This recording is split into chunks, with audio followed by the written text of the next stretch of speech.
we had this kind of crisis. First, there was a foreign exchange crisis in the mid-70s, 50s. Then there was a food crisis in 65. And we came out of all that.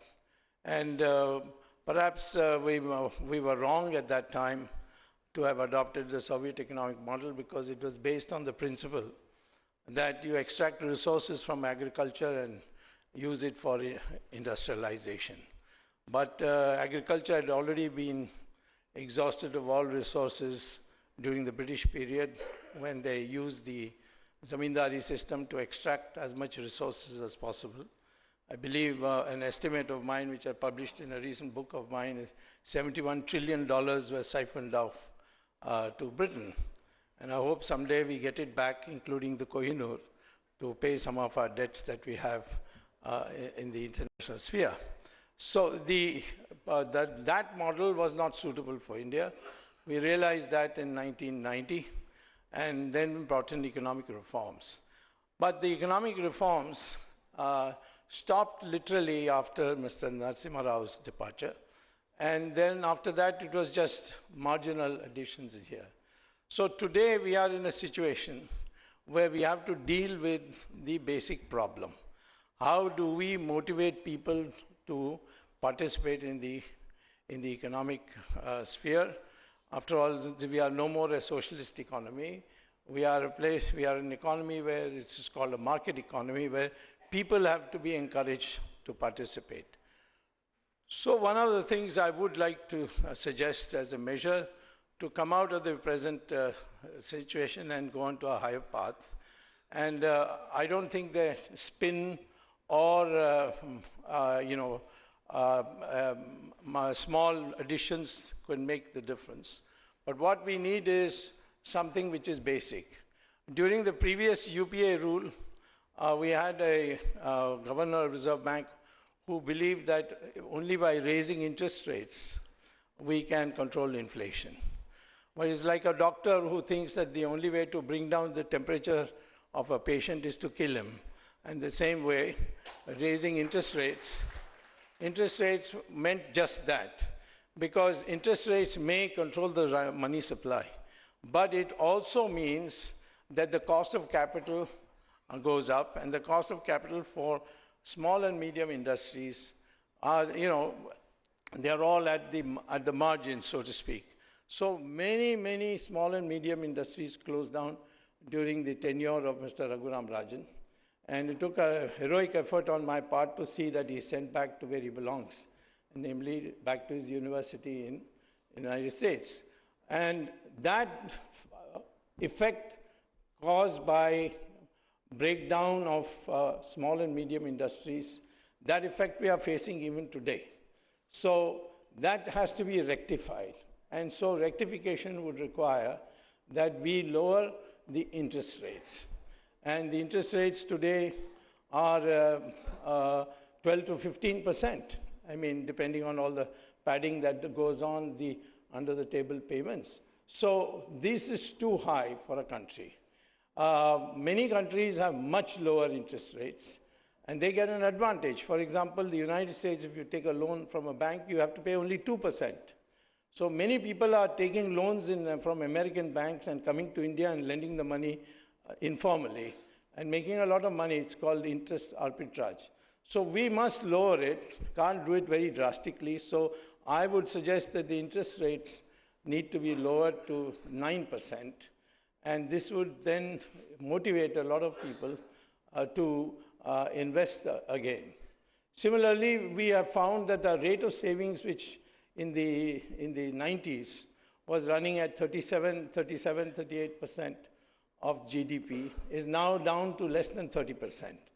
And that has to be taken up again, which means you have to encourage people to save on a long-term basis. So the other thing that we have to do is to raise the fixed deposit interest rates also to 9%. And this is doable. But most of all, to do some things which the people will be genuinely happy and less harassed, I have advocated that the best way to generate demand today is to abolish income tax altogether and not just reduce it or do window dressing on it. For example, the last budget, they reduced income tax, but they said the exemptions will also be removed, which meant the same thing, that is, nothing changed. It's like a masala dosa shop in Tamil Nadu. It put out an advertisement that after reading the budget, he has decided to reduce the price of masala dosa from 50 rupees to 40 rupees. So people went rushing in to eat a cheap masala dosa. And the masala dosa was put on the table. There was no chutney, so they asked for chutney. He said, from today, chutney is 15 rupees per serving. So in the end, masala dosa prices had gone up to 55%. So that kind of what I'll call a spin is not going to solve the problem. We genuinely have to make people, again, enthused. There's a lack of enthusiasm. And that lack of enthusiasm requires certain measures which the government must take. It's not that the government doesn't know, because I have written a book on the subject. I sent it to the Prime Minister. I've written letters to him. But I don't think he either read my book or has so far read any of my letters, because the issue is that there's no other way. Where in a set of very complicated, convoluted measures, you're not going to be able to make the economy moving again. What we need is something which goes directly. Narasimha Rao, in one blow, abolished all licenses and quotas. People thought that the whole economy will collapse. On the contrary, the economy started booming, and the growth rate went up from 3.5% all the way to 8% in just 5 years. So the same way today, I would advocate that abolition of income tax. And after all, who's paying income tax today? Agriculture, there's no income tax. And if you put income tax in agriculture and the income tax inspector went to the farm, he won't come back to his home that night. The farmers will probably beat him up because that is the attitude. That's why it is uncollectible. Similarly, in the urban areas, the people below the line, they don't have to pay any income tax. And the rich have chartered accountants, so therefore they find a way to give the minimum of income tax. So it's really the middle class, the upper middle class, the startup companies, the new entrepreneurs, they are the ones who are regularly harassed, and that's the reason why I'm saying that you can remove income tax. People say, where will the resources come from? Well, that is, it's just, we are not running a household. This is a government. And I will say that if there's a demand shortage and you just printed notes, that will hurt the economy. If you were to start building, say, six or eight lane highway from Delhi to Chennai, for example, and pay all the workers by printing notes, that will not be inflationary.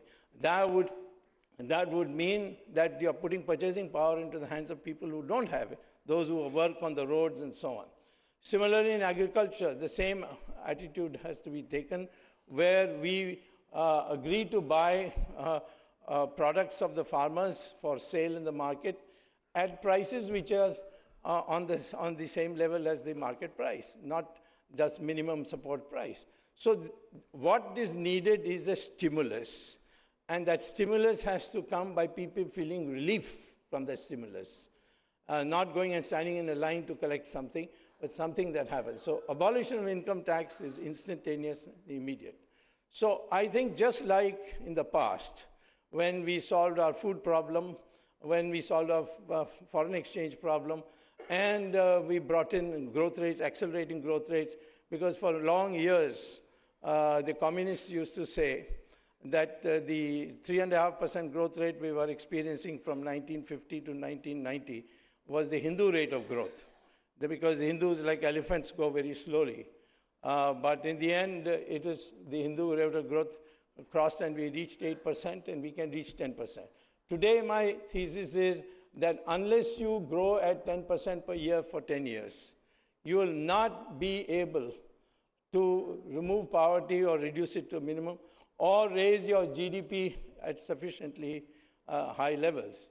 You may have a target like $5 trillion, But $5 trillion in 5 years means doubling from the level it was in May of 2019. Doubling in 5 years means a growth rate of 14.4%. When your growth rate is now below 4%, how can you expect you will achieve the target of 5 trillion? So I don't know, these experts in the Niti Aayog and other places take advantage of politicians who don't know economics and pass off anything, and then it is announced to the public. And then we have seminars all over, 5 trillion economy, 5 trillion economy. This is something which embarrasses me as an economist, and due to party discipline, I have to keep quiet about it in most places. So I'm saying today, India has the potential to accelerate its growth rate to 10%. And that growth rate will then reach you to a place in 10 years where you wanted to be in 2020, according to Dr. Abdul Kalam, but now we have delayed that by 10 years. But it is now reachable. It can be done. The policies are available. What it requires is the people in power to understand what is required and implement those policies. Thank you very much.